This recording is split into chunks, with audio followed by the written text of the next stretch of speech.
જય ગૌ માતા, જય ઠાકોરજી, ધનરાજ પ્રાકૃતિક ફાર્મ, નારણભાઈ વસરા. આજે આપણે આવ્યા છે ઉપલેટાને આંગણે, જે પ્રાકૃતિક આહારનો મોલ ખુલવા જઈ રહ્યો છે.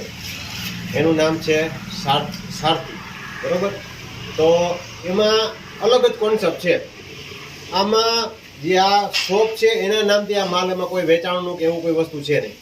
આમાં છે એ ખેડૂતોના નામથી, ગૌપાલકોના નામથી, ગૌશાળાના નામથી, આના નામથી માલ વેચવાનો. તો અમારે ત્યાં આવ્યા છે અત્યારે એ ભાઈ ક્યાંથી આવ્યા છે ને એને આપણે એનો પરિચય લઈ. તમારું નામ ને પરિચય આપજો. મારું ગામ દળવી, તાલુકો જામગણા, જિલ્લો રાજકોટ. અત્યાર સુધી બદલ તમે એવું ક્યાંય જોયું કે ભાઈ તમે તમારા નામથી માલ વેચી શકતા હોય? અત્યાર સુધી ક્યાંય નથી. ઉપલેટા આંગણે પહેલી વાર બને. પહેલી વાર. તો બીજા નંબરમાં અમને હરખ એ થયો કે ઘણી જગ્યાએ છે ને, જો આ બાદલભાઈનું પેકિંગ છે, ઘણી જગ્યાએ જતા હોય ને અને જોઈને તો એવું થાય કે પેકિંગમાં ખેડૂત માર ખાઈ જાય. પણ બાદલભાઈનું પેકિંગ જોયું ને એટલે એટલો આનંદ થયો એની વાત જવા દો. આ બાદલભાઈ પેકિંગ બનાવ્યું છે, બરોબર. આ જોઈ લ્યો પેકિંગ. પેકિંગ એ સારું હોવું જોઈએ અને માલમાં એમાં પણ સારું ગુણવત્તાવાળું હોવું જોઈએ. એટલે બાદલભાઈએ એક બહુ સારું એવું ધ્યાન દીધું પેકિંગ બાબતથી. અને બધી જ વસ્તુ છે, આ બધી જ વસ્તુ છે. જો આ દંત મંજન છે, આનું પેકિંગ જુઓ. બ્રાન્ડેડ જે કંપની વાળા છે ને પેકિંગ કરતા હોય ને એવું ખેડૂત પેકિંગ કરતો પેલો ખેડૂત થયો છે. અને આ પેકિંગ ઉપર બધા ખેડૂતોને આપણે લઈ જવા છે. આ ઘણી બધી પ્રોડક્ટો છે. જો આ સાબુ છે એ ડાયરેક્ટ સીધી જે ગૌશાળા છે એના નામથી છે. પછી તમને કહું કે આ આપણે બાદલભાઈની ધૂપ સ્ટિક છે. પેકિંગ તો બધા ઘણા બધા કરે છે. આ ધૂપ સ્ટિક છે. આ વસ્તુ ઉપર જવાનું છે. ક્વોલિટી અને પેકિંગ બે વસ્તુ સારી હોવી જોઈએ. કેમ કે બજારમાં તમારે આપણા નામથી ઊભું રહેવું છે. એના કારણે થઈ અને જો પેકિંગમાં તમે ધ્યાન નહીં દો, આપણે સાદા પ્લાસ્ટિકના પેકિંગમાં લઈને આવશું તો એમાં કોઈ આવશે નહીં. એક તો પહેલામાં પહેલી વસ્તુ તો પેકિંગમાં આકર્ષાવા જોઈએ ગ્રાહક, અને બીજા નંબરમાં પેકિંગ ખોલ્યા પછી અંદરથી જે વસ્તુ નીકળે ને એનાથી આકર્ષાવા જોઈએ. એટલે ખાસ વસ્તુ પેકિંગ ઉપર આપણે ધ્યાન દેવાનું છે. આવી તો કેટલી બધી વસ્તુ છે. આ ડાયરેક્ટ સીધું આ જો પોષણ ફાર્મ, પછી આમાં આ શ્યામ ફાર્મ. એટલે આવા બધા જ ખેડૂતોના ડાયરેક્ટ સીધા ખેડૂતોનો જ માલ ડાયરેક્ટ ખેડૂતોના ફાર્મના નામથી. હવે ઘણા બધા મનમાં એમ થતું હોય છે કે ખેડૂતોના ફાર્મના નામથી માલ વેચવાનું કારણ શું છે? પહેલા પહેલી વાત તો એ કે અહીંયા ભલે ઉપલેટામાં કોઈ હોય, અહીંયાના રિલેટિવ ની આવ્યા, અહીંયા ચક્કર મારવા આવ્યા, તો ભાઈ આ શ્યામ ફાર્મ કેનું છે? તો કે ભાઈ આ તો રાણાભાઈનું. રાણાભાઈ કોણ? તો કે આ તો અમારા ગામની બાજુવાળા રાણાભાઈ છે. તો એટલે કહેવાનો મતલબ એ છે, તો ઇન્કવાયરી કરે. રાણાભાઈને ડાયરેક્ટ પૂછે નહીં કે બાજુના બે ખેડૂતોને પૂછે કે ભાઈ રાણાભાઈ પ્રાકૃતિક કરે? તો કે હા, રાણાભાઈ પ્રાકૃતિક છેલ્લા 7 વર્ષ ત્યાં કરે છે એ કે. હા, એટલે રાણાભાઈ માટે વિશ્વાસ બે, રાણાભાઈને ઓળખતા થાય અને રાણાભાઈનો ડાયરેક્ટ સીધો લાઈવ કોન્ટેક્ટ કરતા થાય. એટલે આવા જેટલા ખેડૂતો છે એનો બધા લાઈવ કોન્ટેક્ટમાં આવે. રાણાભાઈને હું કહું પ્લેન પેક મૂકી દેજો અને અમે અમારી ટીકડી મારી અને માલ વેચે તો રાણાભાઈને કોઈ ઓળખે નહીં. રાણાભાઈને માલ વેચવો ક્યાં જાવ? તો રાણાભાઈને ભલે અમે એમ નથી કહેતા કે અમારા માલ વેચવો જ છે, પણ રાણાભાઈનો માલ રાણાભાઈ પાસેથી વેચાવો જોઈએ. રાણાભાઈને બધા ઓળખતા થવા જોઈએ. એવી જ રીતે આજે બધા છે. તો આજે અહીંથી જ્યાં લઈ ગયા ભાઈ બાદલભાઈની ધૂપ સ્ટિક અહીંથી લઈ ગયા, અહીંયા જે આવ્યા રાજકોટનો હોય કે સુરતનો હોય કે કોઈ પણ વ્યક્તિને ઉપલેટામાંથી લઈ ગયા, ડાયરેક્ટ બાદલભાઈનો કોન્ટેક્ટ કર્યો. બાદલભાઈને પૂછ્યું ભાઈ તમે શું કરો છો? એટલે એના ફાર્મ વિશેની વિગત, એના ફાર્મની ઓડિટ કરી શકે, ત્યાં જઈ શકે, ત્યાં બધી વસ્તુ ટૂંકમાં એની XYZ એનું પોતાનું એક્સપિરિયન્સ લઈ શકે. તે માણસો વિચાર કરે કે ખરેખર ખેડૂત ક્યાં સુધી અને કેટલું કરી શકે છે.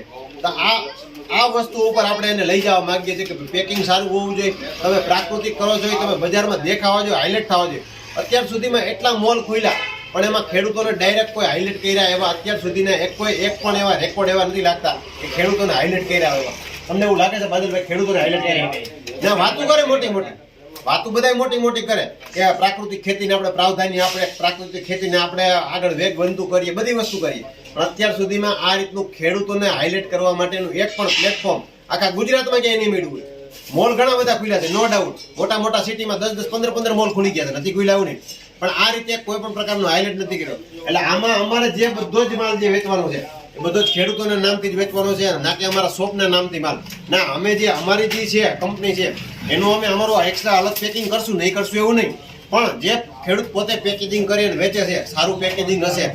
પેકિંગ વસ્તુ બજારમાં મહત્વનું છે, ટકી રહેવું હોય તો સારું પેકેજિંગ એ બધી વસ્તુ કરતા હશું. 100% નો ડાઉટ અમે વેચશું. અમે એને આવકારીએ છીએ કે અમે તમને પ્લેટફોર્મ આપવા માટે થઈને 100% તમે અહીંયા અમારા જે શોપની મુલાકાત લ્યો, આપણે વાતચીતનો દોર કરીએ અને આગળ જે વસ્તુ જે તમારી ભૂલ હોય, જે તમે જ્યાં અટકતા હોય અને જેના કારણે તમને માર્કેટ ન મળતું હોય એનું ચોક્કસ પ્રમાણે માર્ગદર્શન આપવા માટેનો પ્રયત્ન કરશું. કેમ કે બાદલભાઈ તો છે હવે એક વસ્તુ તમને કહું કે આ વ્યક્તિ છે ને આઈટી સેક્ટરનો વ્યક્તિ છે, જોબ છોડી અને આમાં આવ્યો છે. થોડુંક એના વિશે પણ આપણે પૂછીએ કે ભાઈ તમે શેમાં નોકરી કરતા હતા? આઈટી સેક્ટરમાં 1.5 વર્ષ જોબ કરી અને પછી ફરીથી પેલા ટ્રેનિંગ લીધી ગોબર પ્રોડક્ટની અને પછી ગોબર પ્રોડક્ટ બનાવવાનું ચાલુ કર્યું. એટલે નોકરી એટલે નોકર, નોકરી એટલે નોકર. ઈચ્છા જ નહોતી આ તો પછી હા, તો એજ્યુકેશન ને હતું જ બધું. પછી એમ થયું કે હવે આપણે આપણું કંઈક કરવું. હવે બીજી એક વસ્તુ તો બહુ મોટી વસ્તુ જે થતી હોય ને એ બાદલભાઈ આ પેકિંગ કર્યું ને, આ પેકિંગ વિશે થોડીક આપણે એની પાસે જાણકારી લઈએ. બાદલભાઈ આ પેકિંગ શું છે ને તમે અમને જાણકારી આપો. આ વીટ ગ્રાસ પાવડર છે. એટલે ગુજરાતીમાં કે વીટ ગ્રાસ એટલે જવેરાનો પાવડર છે ટૂંકમાં. ઘઉંના જવેરાનો પાવડર છે. તો આ કેટલા ગ્રામનું પેકિંગ છે? 100 ગ્રામનું પેકિંગ. આની કિંમત શું છે? 200 રૂપિયા. 100 ગ્રામના પેકિંગની 200 રૂપિયા કિંમત છે. એટલે આ વસ્તુ આપણે તો જે અહીંયા ઓછી ખબર પડતી હોય, મોટા સેન્ટરમાં છે ને, મોટા સેન્ટરમાં આને લેવા માટે પડી પડે છે, નથી પડતી એવું. બરોબર ને વજનભાઈ? અને આ મૂલ્યવર્ધન કર્યું હોય એક વીઘો કેટલાનો થાય? 2 લાખ. મૂલ્યવર્ધન કર્યું હોય, આ પાક પકાવવાનો છે, પાકને ડ્રાય કરી પાવડર કરવાનો છે અને આવું સરસ મજાનું પેકિંગ પણ કરવાનું છે. એટલે આવું ઘણી બધી વાતો થતી ના, નો ડાઉટ આમાં ઘણાને એમ થતું હોય કે અમે ન કરી શકીએ. તો આમાં ઘણા કોન્ટ્રાક્ટ ફાર્મિંગ જે કરતા હોય કે ભાઈ જવેરા વવરાવતા હોય, જવેરા વવરાવીને સૂકા જવેરા લઈ અને એનો પછી પાવડર કરીને પોતે વેચતા હોય, બરોબર. તો પણ એમાં જે ઓલાજી ઘઉં કરતા હોય એના કરતાં પણ સારું બેનિફિટ મળતું હોય. એટલે આ રીતે ખેડૂતોને આ સ્ટેપ ઉપર, કેમ કે જે આ ઝેર વગરનું, રાસાયણિક ખાતર દવા વગરનું આમાં જે રિપોર્ટ હોય એ રિપોર્ટમાં જે સુધારો આવે અને એ પ્રમાણે આ પ્રોડક્ટની જે કિંમત છે એ બજારમાં તમે જાણવા જાઓ અને આના જે ફાયદા છે એ વસ્તુ જાણવા જાઓ. કેમ કે જવેરાના પાવડર અત્યારે છે ને આ પાવડર ફોર્મમાં કેટલી બધી વસ્તુ છે અને કેટલી બધી એની ડિમાન્ડ છે એ આપણે નાના ક્ષેત્રમાં એને ખબર ન હોય, પણ મોટા સિટીમાં અને મોટા જગ્યાએ જાય ત્યારે ખબર પડે. તો આ રીતે પેકેજિંગ ઉપર ખેડૂતને જવું જોઈએ અને સારી વસ્તુ અને જે આપણે પકવીએ છીએ તો એનું આપણે બીજા ખેડૂતો દ્વારા અને કોન્ટેક્ટમાં આવી અને કેવી રીતે કરવું ને એ પણ જાણવા જેવું છે.